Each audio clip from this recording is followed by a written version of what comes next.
Hey everyone, this is Mike from Comic Book Trove, back today with another video, and today I'm going to do something which I haven't really done so far on the channel. This is something quite different to what I've done up until this point. I've talked about a lot of books individually on the channel at this point in time, certainly, mostly omnibuses, which really leads me on to what I'm doing here. I'm going to have a go at listing my top 10 favourite Marvel omnibuses, which is something that a few people have asked me to do for a while now, so I thought I'd finally give it a go. I want to say straight away, this was really hard. Just looking at my collection and trying to pick out just specifically 10 books was really quite tricky. I had to leave a few things out here which I'm a little bit sad about. So I want to just clarify that these are not necessarily my absolute favourite 10 books in my Marvel Omnibus collection, but certainly these are 10 books which I highly enjoy and which I would definitely recommend if you haven't checked any of them out. Also, I'm not strictly ranking them, so I'm not really going to do a numbered 10 to 1 list here where 10 is the book I like the least and number 1 is my absolute favourite. Because honestly, if I made this video on another day, I could rank these slightly differently. There might even be 1 or 2 books that I'd choose instead of something on here because it's hard to make up my mind. Honestly, there's so many great omnibus editions that have been released by Marvel, that's for sure. But anyway, we're going to go through these books. I have done individual reviews of each of these, so I won't discuss them all in a huge amount of depth here in this video. Feel free to check out those individual reviews if you're interested in anything that I showcase here. But I will just give a little bit of a summary of each, just to say briefly why I enjoy them so much and why I recommend them. So, without any further ado, we're going to dive in now and start taking a look at some of the books that I've piled up here, so stick around. Okay then, so let's take a look at these books now. So as I say, just to stress and reiterate once more, these are in no particular order here, just 10 Marvel Omnibuses which I really particularly enjoy.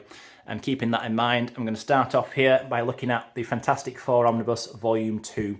When people talk about classic comics, then this is usually the thing that pops into my mind, at least. It's the epitome of just a definitive run by a creative duo. It's called Stan Lee and Jack Kirby. The cover alone to this book here, this amazing image of Galactus and the Surfer, obviously by Jack Kirby, cover to issue 49, one of the absolute greatest comic book covers of all time, and that original Galactus trilogy of stories, which spans through issues 48 to 50 of this series. Also one of the greatest comic storylines of all time. For the most part, it really holds up, and you can see why it is still regarded as such a great story to this day. But also in here, you've got a lot of other great things. You've got the first appearance of the Black Panther, the Inhumans, fantastic individual one-shot issue with issue 51, the classic This Man, This Monster story. An absolutely incredible Thing story, that one. But overall, just a really great book where we see more great Jack Kirby artwork, a lot of great things happening in here, really. If you're going to pick any book, really, from the Silver Age era of Marvel Comics to go back to and explore, can't go far wrong with this one. It would certainly make it onto my list of books, which I think everybody should check out. You know, it's really, really incredible stuff, or should I say fantastic stuff. Yeah, I absolutely love it. It's something that I get a lot of joy out of reading whenever I flick through this book. So, that would be number 1, or number 10, I don't know. Depends how you want to look at it, really. Like I say, no particular order. Next one then. Let's move over into the world of mutants and talk about the New Mutants Omnibus Volume 1. Now, it was difficult to pick between this and Volume 2, and that's something I want to point out here, that in books that there's a number of different volumes of them, or where it's part of a larger run by a single creator, it's kind of difficult for me to pick just a single book to represent that, so I kind of just take this book as being representative of the whole Chris Claremont run on New Mutants, really. This was a book which took me seriously by surprise when I finally gave it a chance and read it, probably about 18 months ago now or so, whenever this omnibus first came out. It was a book which I'd always disregarded. I always thought it was the kind of B team for the X-Men, something that just wouldn't be as good as the main Uncanny XMen series from this era. And I was just so wrong. I finally gave this book a go and I fell in love with all these characters. I did a really long review on this omnibus. It was one of the first ones I think I did on the channel. Talking about how I fell in love with this series and everything going on within it. Just really great stuff. And if you have any interest with X-Men at all, any interest in X-Men I should say, and haven't also given some time to the New Mutants, then I highly recommend going into this classic stuff. It has a bit of a slow start, but after about 10 issues or so it really gets going. And I think especially when you get the character of Illyana Rasputin, aka Magic, introduced into the team, things really kick into a high gear. So New Mutants is certainly a book which I've got to recommend. It's a series I think is well worth reading, whether it's in the omnibus edition or digitally or however else you can collect it. But yeah, really great stuff. Love the New Mutants Omnibuses, volumes 1 and 2, which we currently have. But moving on to the next one, we're going back to the Silver Age again. More classic 60s material from Marvel here. This is the Amazing Spider-Man Omnibus Volume 2. Now with this book, it was really tricky for me to decide whether to pick this one or Volume 1. The decision there basically being Steve Ditko or John Romita. And obviously the Ditko run is something special. That was actually the first ever omnibus I did cover on this channel, because it does mean a lot to me. I think it's great stuff, it really is. And Ditko definitely brought something unique to this character, which I don't think has ever been replicated ever since. Nor did John Romita really try to do that. You know, once Steve Ditko left the book and we came onto this era, things immediately started to change. But I absolutely love John Romita's artwork on this series. I think it's just really, really beautiful. It's something John Romita always did, was he made the characters look stunning. You know, the guys are super handsome, the girls are super beautiful, everyone looks great all the time. But through this era as well, I think Peter Parker's life just became more interesting, because during the Ditko era, Peter Parker was very much the loner. He was isolated, he was picked on and bullied by basically everyone who knew him. Once you get into the issues collected in this second volume, that started to change and he started to actually get some friends. You know, he was hanging around with Harry Osborn, Flash Thompson, Mary Jane and Gwen. And it just made the story more interesting once it developed that larger supporting cast of characters, whilst at the same time keeping the familiar Spider-Man antics which had been established already in the Steve Ditko run, when you have such classics as Doc Ock, Green Goblin, and the Rhino all appearing in here. You know, it's great stuff, and it's another one which I think is well worth checking out for Spider-Man fans. If you've never gone back and had a look at the very early stuff, definitely check out that John Romita run.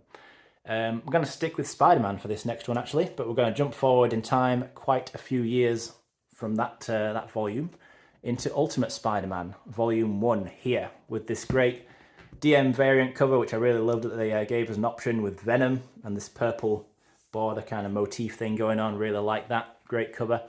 Ultimate Spider-Man, what can I really say about this book? It's one of my absolute favourite series. Another one that I came into a bit later than a lot of people. Well, a lot later than a lot of people, I'm sure, because I only read this for the first time maybe 18 months ago, 2 years ago, I can't remember anymore. Time moves so quickly. But I binge read this whole thing on Marvel Unlimited, did it digitally, read through all 100 and, I don't know how many issues there are, 160, 170 issues, within about 2 weeks, and I just absolutely loved it. Fantastic creative team here. Mark Bagley as the artist, Brian Michael Bendis writing, and the two of them just really coming together and creating such a special series. Basically, it's a reimagining of Spider-Man from the very beginning, for those who don't know.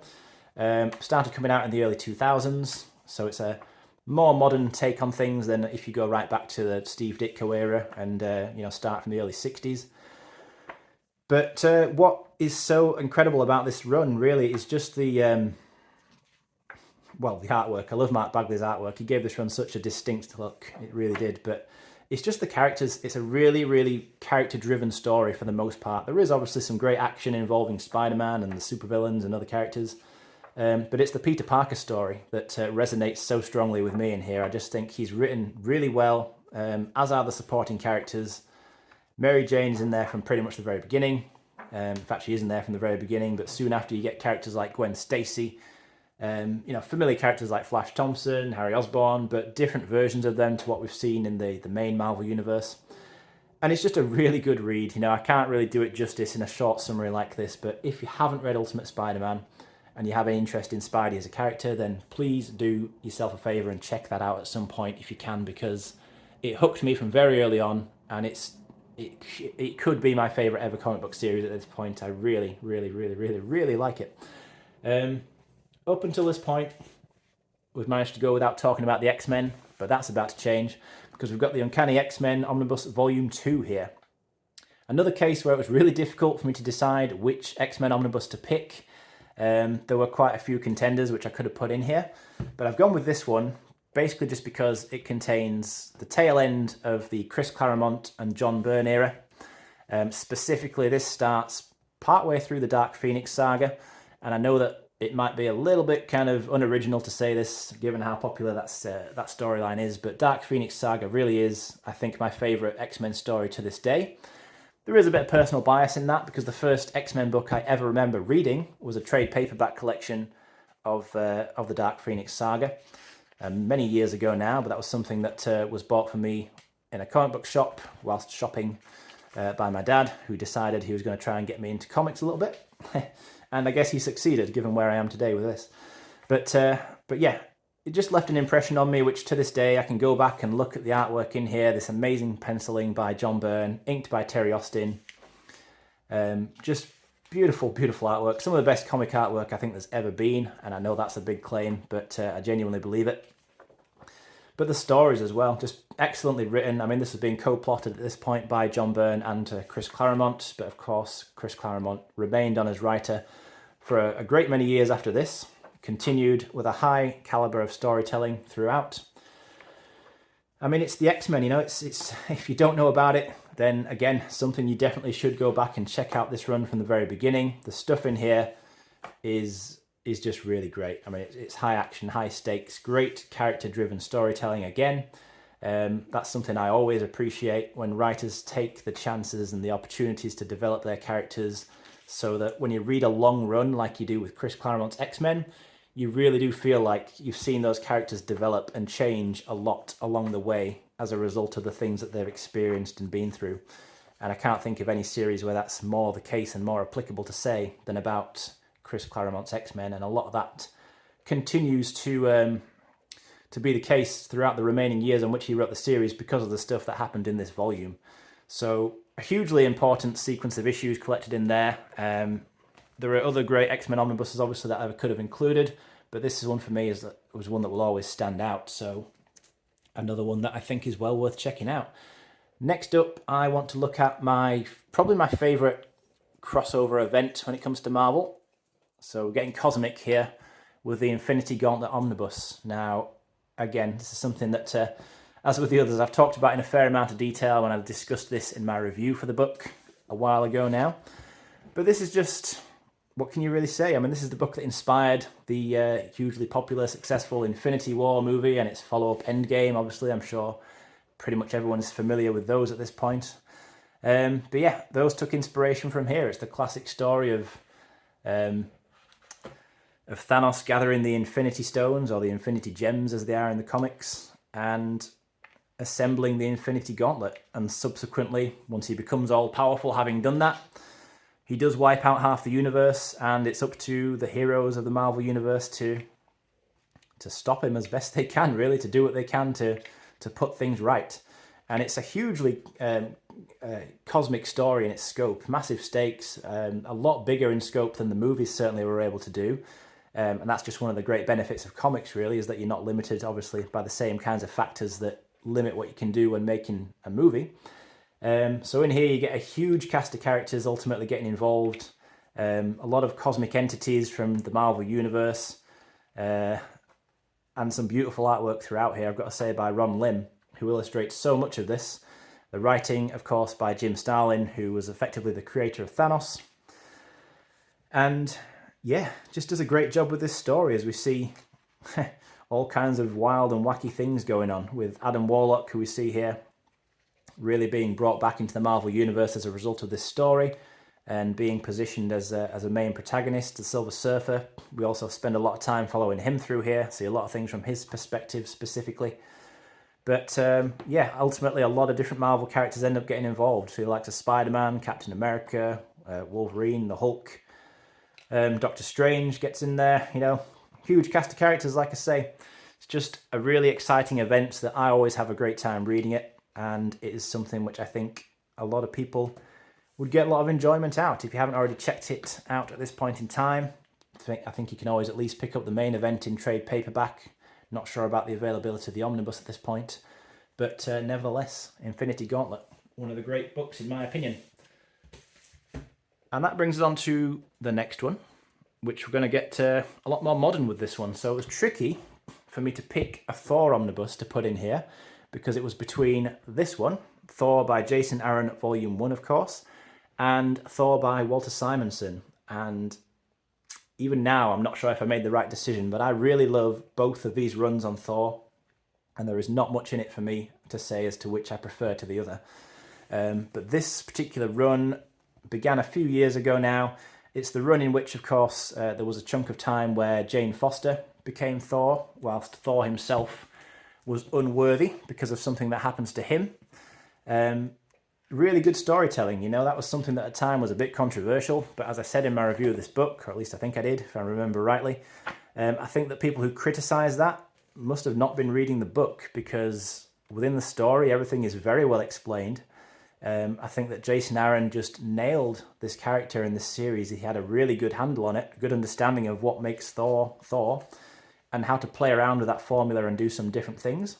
You also got the introduction of Gore the God Butcher, who really is such a fantastic villain within here. Not so much within the Thor Love and Thunder film, where I feel he was quite criminally underutilized, but in this original story in here, he's a huge threat, very menacing character, and is immediately established, in my opinion, as one of the all-time great Marvel villains. I just think he's got a great presence and is just a really, really intimidating villain overall. I think he's a great character in that sense. But you get some fantastic artwork as well in here by, initially on these pages, Esad Ribic, I believe is the pronunciation for that. But then before too long as well, when you get into the Jane Foster stuff, you then get Russell Dauterman, who comes on as the artist. And again, just nails that as well with some fantastic work. Really, it's a book that I can't praise too much, really. It's just something I just had a huge amount of time, a great amount of time, I should say, reading. When I did originally go through it. And like Ultimate Spider-Man, this was something that I ended up binge reading on Marvel Unlimited. And then I was hoping, against hope, that finally Marvel would eventually release it as an omnibus. And of course they have done with this first volume. Although I have to say, I'm very impatiently waiting for an announcement of them to do a second volume and finish off this run. I believe a second volume would complete the rest of it. So please, please, please, Marvel, please do publish Thor by Jason Aaron Omnibus Volume 2 as soon as possible, because that time cannot come quickly enough for me. Can't wait till the day that I've got the full run collected in omnibus format. But for the time being, we've got Volume 1, and it is certainly a great volume. So, to put that to one side and move on to the next one, we are just going to revisit the X-Men here. I had to put more than one X-Men book on here, although again, the same situation as before, where it was tricky to pick a book from the collection of X-Men omnibuses that I have. So I went with the X-Men by Chris Claremont and Jim Lee Omnibus Volume 2. So in Uncanny X-Men Omnibus Volume 2, which I'd looked at previously to this, that's taking place, I suppose, relatively speaking, kind of early on still within Claremont's overall run. And this ends up going to the very end of Claremont's run and then slightly beyond it into the final issues that Jim Lee worked on the series. Collects a mixture of Uncanny X-Men and X-Factor issues. And all of this is, I think, just really exciting. It's to this day, you read through this, and it, as you read through the final issues of Uncanny X-Men, for example, that Chris Claremont was writing, as you get towards issue 280, where that all effectively kind of reached a big climax and conclusion. You could tell it was all building to something, and of course it was all building to the launch of that adjectiveless X-Men series, that classic X-Men #1, with all the Jim Lee artwork. And it still feels exciting, you know, you still feel like a big event is coming, the stakes do feel high. And here we've got this really classic cover by Jim Lee to issue 274, with Rogue in her Savage Land outfit, quote-unquote outfit.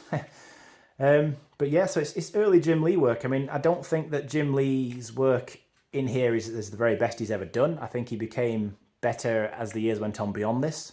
But it is easy to see, even as you go back now and look at some of this stuff in here, why Jim Lee was such an influential artist at the time. You know, why he burst onto the scene and why this looked so exciting, especially to young readers at the time, compared to, you know, the art style that had been much more commonly established in years prior. This was really one of the times where, looking at this book, it just looked visually so much different to, you know, most things that had come before it up to that point.